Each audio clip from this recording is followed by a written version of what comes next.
Hello, everyone. Since today's guest comes from India, I'd like to present a blooper that he actually provided, and it's from India. It was an ad, it was a billboard pasted all over the country by the international ad agency BBDO and their counterpart in India called Swami. And it's an ad for by a clothing maker with a guy wearing a suit and advertising the suit. Now, in Indian languages, just as in many other Asian languages, ranging from Hebrew and Arabic all the way across the continent to Japanese and Korean, there is no word for ah or an. So if you have the ah or an, it has one meaning. If you drop it, it has another. As an example, if you say the sentence, "We have few customers this quarter for your new machine," that's very different than "We have a few customers this quarter for your new machine." So the ad, very simply, with the gentleman modeling a suit, said "little style, big impact," which has a huge different meaning if it were "a little style and big impact." So with that, I'd like to introduce today's guest, which is Mr. Gunjan Bagla. And Gunjan is the CEO of Amritt. And Amritt is a consultancy that helps US executives understand India, set up engineering in India, source from India, and do other business ventures in India. And clients include Flex, Clorox, wonderful company, Bose Automotive, Medtronic, and many smaller companies. Gunjan has written a book about business with India and co-authors articles about India for the Harvard Business Review. And he's also been quoted in the Wall Street Journal and the Financial Times of the UK for his India expertise. And he speaks at many major events about India around the world. Welcome, Gunjan. I'm delighted that you're with us. Thank you so much, Philip. Thanks for having me.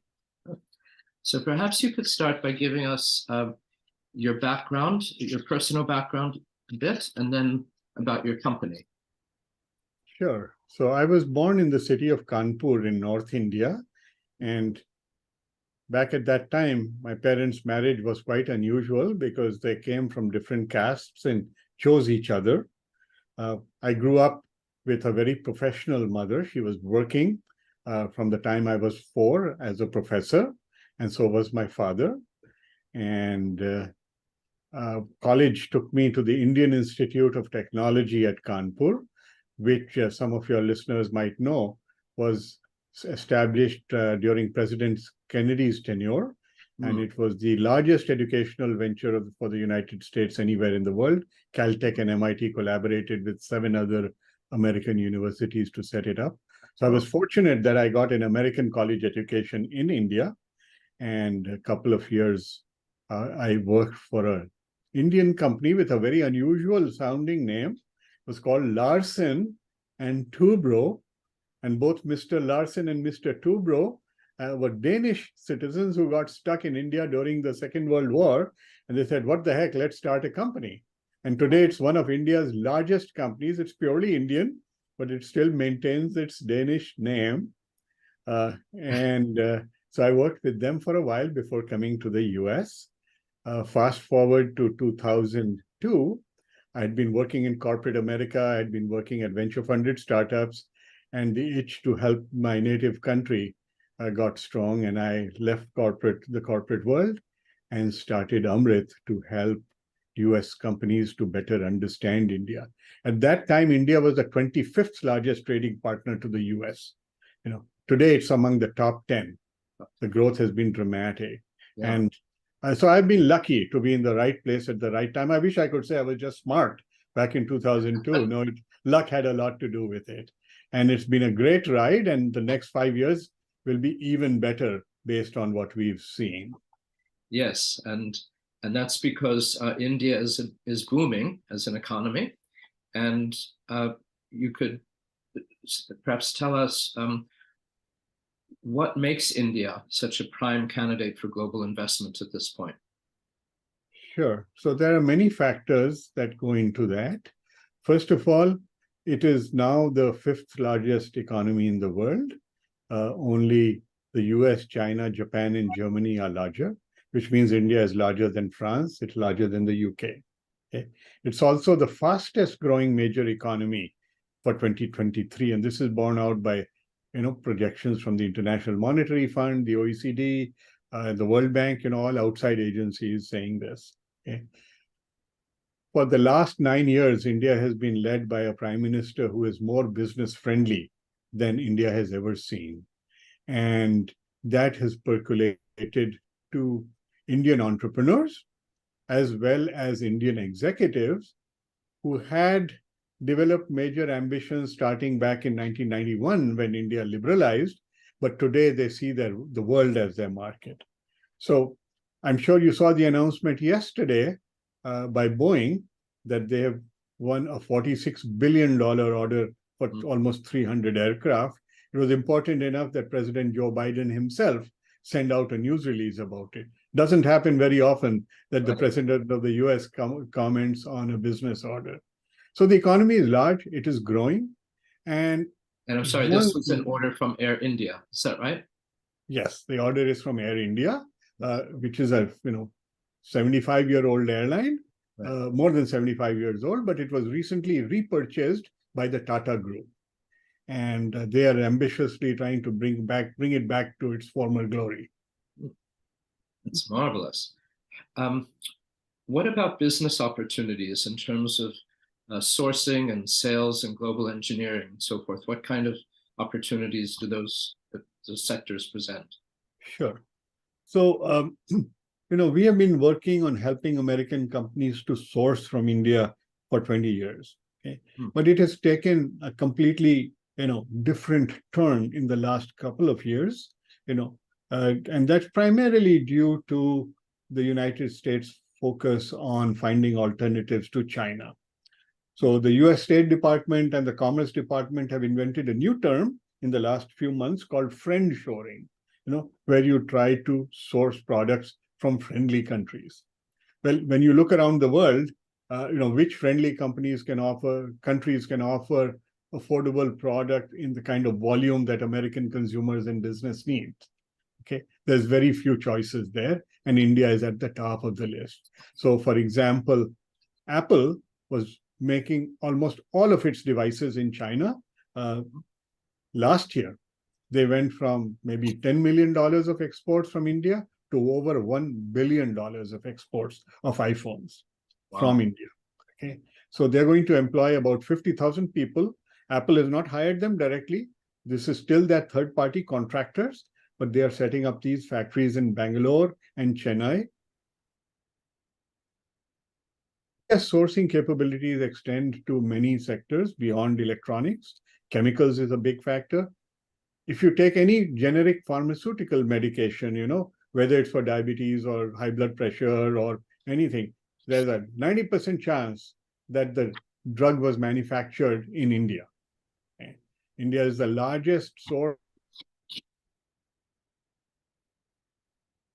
and biological drug manufacture.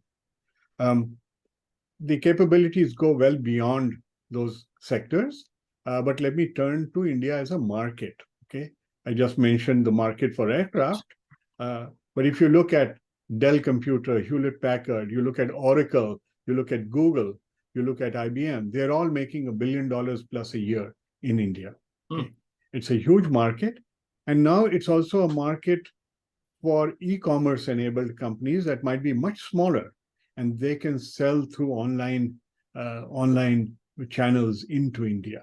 That has opened up relatively recently, really accelerated by the pandemic and by digital payments becoming more common in India. Okay. Finally, let me talk about India's ability to host engineering centers. And this falls really into two buckets. The larger companies and some of the venture-funded startups will actually have their own India back office. Okay, so for example, General Electric was famous back when Jack Welch was CEO. They set up an R&D center in Bangalore, which now employs over 5,000 PhDs. Okay, you look at Honeywell. Okay, they have 15,000 people working in India. The last I checked. Microsoft, Oracle, you name it. Okay, also medical device companies such as Medtronic. we helped Medtronic set up their engineering center in Hyderabad.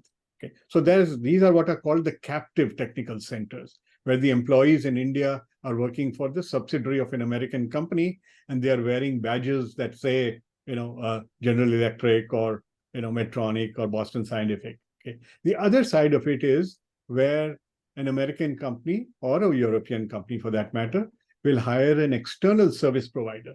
Okay, and that external service provider will then staff up their engineering team. Altogether, between the captive centers and the external providers, now there are a few million people working in India, and they are innovating class 3 medical devices for stroke. They are designing the next version of Google Maps. They are working on key components for aircraft. So this is not just low-cost labor. It's really the idea of using, highly sophisticated and trained scientists and engineers to build the next generation of products that American consumers and businesses the world over are buying. That's fascinating. What about the role of women in India, in Indian business? There are some common assumptions or common myths, I guess, but really common assumptions that people have if they've been to India. Right. And the role of women as being somewhat subservient is one of them. So perhaps you could speak about that and then some others. Sure. Yeah, sure. So first I should say, and I'm not the first to say this, India is a large, complex, and textured country. So for every truth in India, I can present you an equal and opposite truth. Okay. So when you want to understand India, you have to listen very carefully and observe things so that you can come to the right and relevant conclusions. Okay. So it is true that in the past, for many reasons, rural Indian women were quite subservient to the men. Okay. It is true that you might see middle-class women behaving in a manner. They might be college educated, they might be physicians, but in the home, they might act as if they are a homemaker and kind of put their professional background, literally in the background. The reality, however, is that New India is very different. Okay? I took the CEO of California's largest biotech trade group to Bangalore last June. Our very first meeting was with Dr. Kiran Mazumdar-Shaw. Kiran started a company called Biocon, and she became India's first self-made female billionaire. Okay? She is really the godmother of all biotech in India. We visited several of her competitors, of her company's competitors as well, and every one of them, in the front of the company had a tree planted by Dr. Shaw to wish them well. Okay? Wow. So she's, she is very prominent and very effective in the work she does. Now you look at banking. Okay, HSBC India is a very large bank in India. The same HSBC that we all know. It was headed for a long time by Naina Lal Kidwai, again, a self-made woman who rose to the top. She had no family ties to get her there. Okay. There are other cases where women have inherited power or wealth from their families. And an example of that are the Reddy sisters. Dr. Reddy, who was a physician in the United States, moved back to India in the 1980s and established what is now India's largest corporate hospital chain. It's a publicly traded company. Okay. Well, he's in his 80s now. I have met him several times. But all of the companies under that umbrella are run by the Reddy sisters. He has 4 daughters, and 2 of them are very prominently involved in running the hospitals, as well as the pharmacies and related services. Okay. In politics, India has had a woman prime minister. We are still working on that in this country. Right. I should say, even though we have an Indian American in the White House, and you might see her running, I don't know. We have Nikki Haley, who was the governor of one of the Carolinas, and she is running for president. However, in India, we've had a woman prime minister. Today, one of That's most Indira powerful Gandhi, ministers, right? I'm sorry? That's Indira Gandhi. Indira Gandhi in the 1960s and 70s, and then she came back again in the 80s Yeah. until her assassination. Today, in Mr. Modi's cabinet, one of the most powerful portfolios is finance, and it is held by a woman named Nirmala Sitharaman. You know, finance, defense, and external affairs are the three top positions, in the cabinet, and Ms. Sitharaman holds one of them. Okay, so women are not limited in what they can do in India. That's fascinating. There's a perception about Indian employees that they're passive is the wrong word, but they don't really take the initiative. They do what they're told, and they're not terribly creative in many ways. And they wait for their boss to tell them what to do, and then they implement it, especially engineers, for example. Sure. Is this perception accurate, or is the situation changing? Yeah, so let me give some context there. So in India, like in many Asian cultures, from a very early age, you are taught to respect your elders. Okay, that implies that somebody older than you knows more than you and has more intelligence and wisdom and should be respected even when they are wrong. You don't want to challenge them. Okay, so even in a situation where the person who is older may be performing a menial job, okay, and then there are many such jobs in India, but at a company or in a family, if you see, there may be a 20-year-old member of the family and they're addressing somebody who's 40 or 50, they will generally address them with respect. Okay, they will treat them in a similar manner that they might treat their father or grandfather or grandmother. Okay, so translated into corporate culture, that often means that employees will, as you said, do as they are told. They will not challenge the boss. The boss is supposed to know better. Okay, whether the boss is male or female doesn't matter. Okay. However, what has happened in the last 20 years is that knowledge work in India has become much more important than it used to be. Okay, and the colonial mindset that the British left behind in India, where the administrators, a small number of Brits that were running this giant country, were supposed to be smart, and they're supposed to know what they're doing. Okay, that has been challenged. Okay, so the modern Indian company understands that knowledge resides at the bottom of the organization, and the higher up you go, the less the executives know.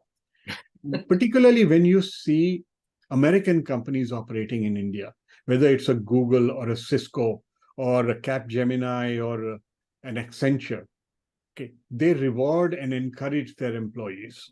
Okay, they train them, they almost force them to speak their minds and to challenge, the existing status quo. Once employees know this, after a few weeks of being reinforced, okay, they will open up. It's not that they are not creative. They've just been socialized to hide their creativity. Okay, so once they know that they won't be penalized for this, they do open up. Okay, when writing my book, I interviewed a friend of mine who had 12,000 people working for him at IBM. Okay, and he described how they had caused this transition to happen within the company. Okay, you look at a company called Adobe. Okay, they now design products in India. Product management is done in India, not just the coding and the development. Okay, so one version of Google Maps was actually developed in India and then transported to the US. So there are many, many examples of that. If an average company just goes into India and plays along with the stream of things happening, then yes, they will encounter all of the issues that you mentioned. But if they make a deliberate and determined effort to, harness and, harness is not the right word, to unleash the creativity and assertiveness of their employees, they will be amply rewarded. Now, the evidence of that is visible, Philip, when you look at managers from India all over the world. You go to Singapore, okay, many of the companies there are run by Indians, people of Indian origin. I was in Shanghai And I was surprised to see Indian managers running Chinese companies. Wow. Okay. It's not that Chinese don't have talent, it's just that Indians have transportable talent. Okay. It's no surprise that Google and IBM and Microsoft today are headed by executives of Indian origin here in the US. Correct. Yes. Yeah. So none of them got there by being meek or subservient. Of course. Yeah. Yeah, that's really quite amazing. Wonderful. One of the other aspects of doing business in India is the enormous poor sector. Obviously, not everyone is middle class and people are rising, but the poor sector. And I was wondering if you could speak about how companies, not the high-tech companies, but perhaps low-tech manufacturing companies, consumer product companies primarily, how do they adjust their products to tap the huge monetary wealth of the poor sector? Just because they're poor doesn't mean they don't have money. It just means that they spend it in a different way. And I can give an example. As in Africa, for example, in the Western world, we would buy bottles of shampoo, quite large, right? And if you go to Costco, you can buy 10 bottles of shampoo. That's assuming you've got a closet to store it in. Right. But in Africa, companies still sell shampoo, but they make little packets or little sachets of shampoo that you can buy for a penny or a nickel or something. And, it lasts, obviously for a day or two. Yes. So that's one way that it works. Can you speak to whether it's the same in India? Yes, you bring up a great example. And I was fortunate to visit a company in southern India called Cabin Care. The founder of Cabin Care invented that concept of the sachet. Since then, I've seen at least a dozen other people claim to have invented it. Okay, but Cabin Care's approach was that we want to offer products that the upper middle class can consume. We want to offer them to the lower middle class and to the masses. And one way that they thought that they could do this was by reducing the ticket price so that people, blue collar workers who often are paid by the week and sometimes even by the day could buy the product. So he took his bottles of shampoo and said, let me sell the sachet for 1 rupee. Okay. At that time, a rupee was maybe 10 cents, and now a rupee is, because of devaluation, is a couple of pennies, and the cost of the sachets has gone up to 2 rupees or 5 rupees. But the idea is that the laborer who's working in the fields, they only want to use the shampoo once a week. Okay. Right. On the special day where he's going to be meeting his friends or her friends. And so on the way home from work, he or she can stop by this little kiosk that sells the products, and the sachets are hanging in strips, and they buy just one. Okay. So the idea of buying in small quantities, no matter what it is that you buy, has been reinforced in India. And today, the shampoo sales in India is like 67% by volume are on the sachets. Okay. So Cabin Care unlocked a market that didn't exist before. And today, whether it is Unilever, which is the largest consumer company in India, or Amway, or whoever, they all now follow this approach. I took the wonderful company to India, for their pistachios. And we said, pistachios are expensive in India. And the imported pistachios from California are going to be really expensive.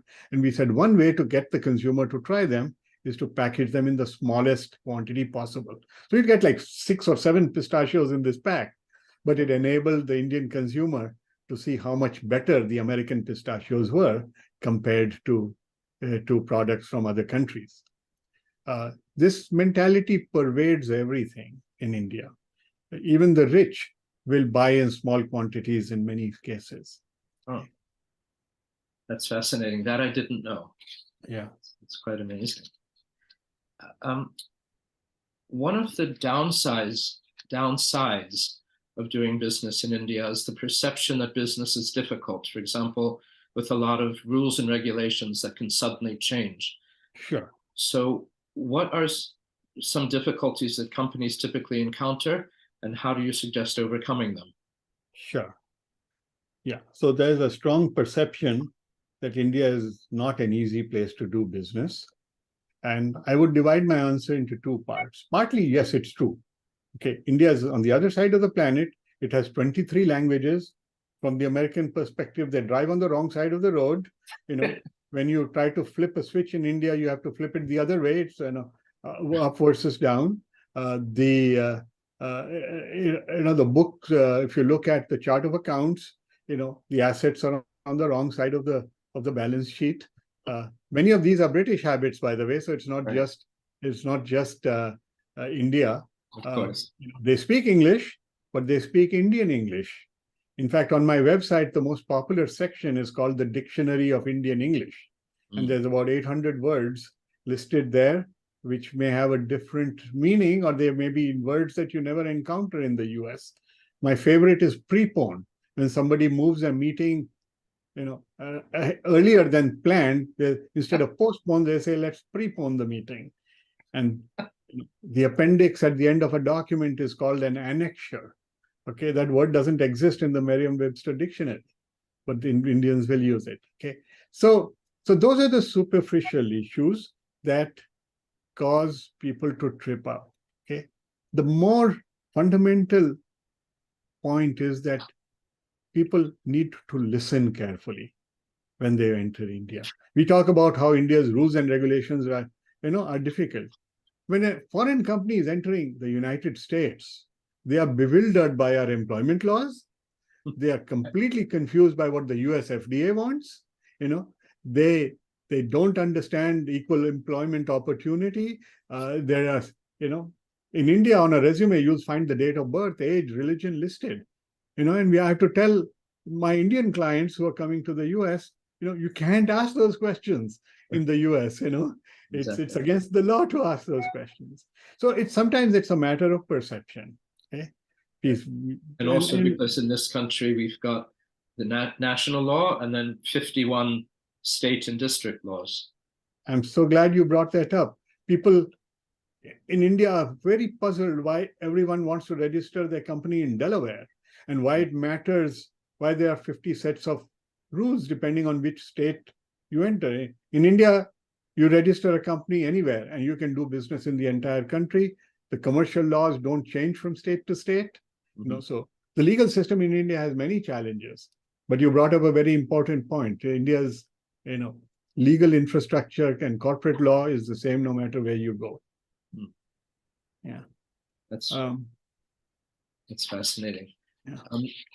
Anything about perhaps communication problems that you've encountered besides the wonderful dictionary that you've mentioned?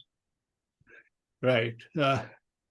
So there's a couple of levels to that. So the modes of communication are different. Okay? In the US, we used to have letters and faxes, and then we went to emails. And then if you're in a large company, you might use Slack or a product like that. Well, India made the leap to instant messaging, particularly with WhatsApp. Okay. So Indians now despise email.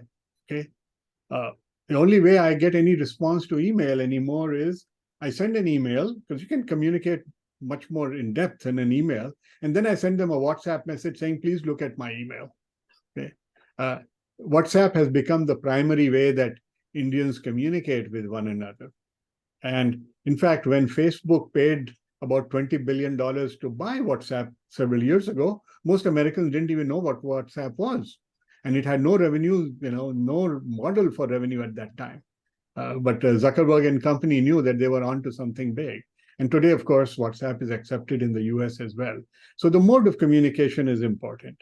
Secondly, the form in which they would write an email or a contract can be different than what we see in the US. So the way I like to put it is, you can look at my Indian dictionary and my dictionary of Indian English, and you will understand the words. Okay.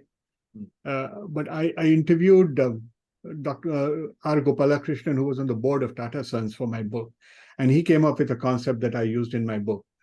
To communicate with Indians, you have to understand the song behind the words. Okay. You can understand the the letters and words and sentences, and you may feel that just because you have an Indian doctor in the US, you can communicate with people in India. Okay? Well, Indians may speak English, but they don't think American. Okay. Exactly. And you have to be able to make that bridge. And you always have to reinforce it. People call me an India expert, and I have this experience with my own Indian employees from time to time, where they think they've communicated something to me and I have misunderstood it. Okay. Yes, it takes time and effort. And the challenge, Philip, comes about because when someone goes to China or Japan or even Germany or France, they know they don't know the language. And so they will hire somebody who's translating the language. Okay. They go to India and they have the illusion of communication because the words being spoken are in English, but the thoughts are not in American. Okay. So you still need a translator, not a language translator for the most part, but a culture translator who can tell you what an Indian means when they say something, and more important, what they don't mean or they don't say, and to read between the lines. That's a very important skill to have in dealing with India. Very true. And this nonverbal communication is very critical in any language and any culture, but especially, you're right, when people speak English, one assumes that we're all speaking the same language or have the same thinking process, right, as you outlined. That's very different, very untrue. I should comment for our viewers, our listeners can't see it, but that wonderful structure behind you is not the Sydney Opera House. That's the Lotus Temple in Delhi. Is that correct? That is correct. Yes. And there are many layers to that image, since you brought up that photo. So first of all, it is in India and not in Australia. Second of all, people ask me, is it Taj Mahal? No, it's not. They ask me whether it's a Hindu temple. It's not. The other religions they talk about are Islam and Christianity and Sikhism and Jainism. And my answer is no, no, no, and no. And then they say, what in the world is it? Okay. Well, there's a small religion called the Baha'i faith. And they have only one major temple on every continent. They chose to put their Asian temple in Delhi. And the temple is interesting to me for a couple of other reasons. You see, there are no straight lines in it. Okay. All of the lines are curves. Okay. It's a very modern structure. I told you about the company I first worked for in India called Larsen and Toubro. They have a construction division and they built this temple in 1986. Okay. It only takes 10 minutes to visit. And I think, Philip, you've either been there or seen it. And I highly recommend for anybody who travels to India to stop by and take a quick peek at it. There's no admission charge the last time I went. And it's a remarkable structure. The curves are also important because that's another, metaphor for what you deal with in India. There are no straight lines to decision making in India. Everything is a curve, and it's not necessarily a bad thing. Okay. So if one can understand curves, one can understand India better than the straight lines we are used to here in the United States. That's fascinating, a fascinating metaphor, and very true. I did not know that was the Baha'i temple. I know the Baha'is, they're wonderful, wonderful people and wonderful religion, but I was not aware that that's their temple. Right. Before we close, is there anything else you'd like to add? Well, I think for most Americans, India is still an undiscovered opportunity. Okay. 20 years ago, I said that, and it is still true today, even though trade between the two countries has skyrocketed, even though there are 3 million people of Indian origin living in the US, even though we have an Indian American in the White House and 2 past governors, there is still a lack of understanding about the opportunity and the breadth of interaction that the two countries can have. And I encourage everyone to take a deeper look. Part of the challenge, Philip, is that most American media only brings bad news about India. Right. The one newspaper or media site that has fuller business coverage about India than any other is the Wall Street Journal. And if Mm-hmm. you read their pages, you'll find, much more news about India that the Washington Post or my hometown paper, the LA Times, or even the New York Times often misses. So yeah, I encourage people to look at the Wall Street Journal and also to look at Indian media if they want to understand the country. India is an open society, unlike the other East Asian countries, which are insular and closed, because it's as diverse as the US, actually more diverse. It's been that diverse for 3,000 years. Okay? So there are no secrets in India if you have humility and a sense of humor. Those are the two most important things to pack when you travel to India. If you say, I'm American, I'm the best in the world, it's going to screw you up everywhere. If you go there with a humble attitude, people will open up. They know American products are good. They know America is a world-class country. Okay. The relatives of many of the business leaders in India actually live in the US. India's foreign minister has 2 children. One lives in Washington, one lives here in Los Angeles. Okay. It's a very open society if you know how to listen. So that's probably the most important takeaway that I would encourage your readers to explore. And if they have more questions about that, I'm happy if they reach out to me. And I think you're going to share my LinkedIn URL and my website. I'm delighted to take on questions from anyone of your listeners or viewers. Thank you very much. This was a fascinating discussion with Mr. Gunjan Bagla of Amritt, the CEO of Amritt Corporation. And hope you will join us. I hope you all will join us next week for another edition of Global Gurus and their stories of international business. Thank you. Thank you, Philip.